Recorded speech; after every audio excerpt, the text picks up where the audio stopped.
Hi friends, welcome to my YouTube channel. Today వచ్చేసి నేను ఆలు ఫ్రై చేస్తున్నాను.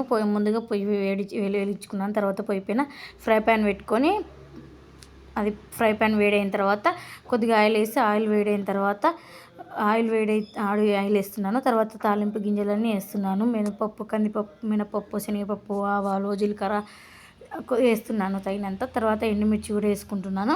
తర్వాత కరివేపాకు కూడా వేసుకుంటున్నాను. అవన్నీ ఒకసారి ఇలా కలుపుకుంటున్నాను. అవన్నీ ఒకసారి అట్లా కలిపేసి మంచిగా ఆలు కూడా చిన్నగా కట్ చేసి పెట్టుకున్నాను మీడియం సైజులో.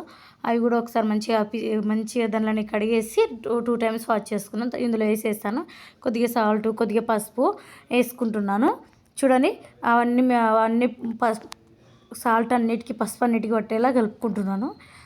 తర్వాత ఒక 5-6 వెల్లుల్లి తీసుకొని కారం ప్రిపేర్ చేసుకుంటున్నాను. వెల్లుల్లి కారం పక్కన చిన్న రోట్లో వెల్లుల్లి వేసుకొని కొద్దిగా కారం తగినంత వేసుకొని మంచిగా మెదిగేదాకా దంచుకోవాలి.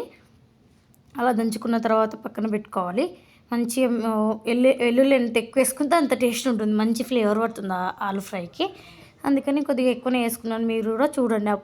మధ్య మధ్యలో నేను ఇది ఫ్రై వేగిందా లేదా అని చూస్తున్నాను. ఆల్మోస్ట్ ఇది 50% వరకు వేగిపోయింది. తర్వాత మళ్ళీ ఒక 2 నిమిషాలు మళ్ళీ మూత పెట్టుకొని మగ్గబెట్టుకుంటున్నాను. తర్వాత మూత తెచ్చి చూస్తున్నాను ఎంతవరకు మగ్గిందా అనేసి. ఆల్మోస్ట్ ఇది కూడా మగ్గిపోయింది. ఇప్పుడు మనం కారం వేసుకోవాలి. ఇందులో ఇందాక దంచి పక్కన పెట్టుకున్నాం కదా, ఆ కారము 2 మినిట్స్ తర్వాత మళ్ళీ వేసుకోవాలి. చూడండి, ఇప్పుడు దంచి పక్కన పెట్టుకున్నాం కదా, ఆ కారము వేసుకోవాలి. మంచిగా మెత్తగా మెదిగిపోయింది. ఇగో ఈ విధంగా దంచుకుంటేనే మంచిగా ముక్కలకు అనేది పడుతుంది. మధ్యలో స్పేస్ అనుకొని కొంచెం కారంను ఆయిల్లో ఫ్రై చేయాలి. ఆయిల్లో ఫ్రై చేసిన తర్వాత ముక్కకు పట్టేలాగా కలుపుకోవాలి ఈ విధంగా. తర్వాత ఒక 5 నిమిషాలు ఇట్లా మగ్గబెట్టుకొని మళ్ళీ మూత తెరిస్తే ఆల్మోస్ట్ అయిపోయింది. చూడండి, మంచిగా క్రిస్పీగా, మనకి క్రిస్పీ కావాలంటే క్రిస్పీగా వేయించుకోవచ్చు.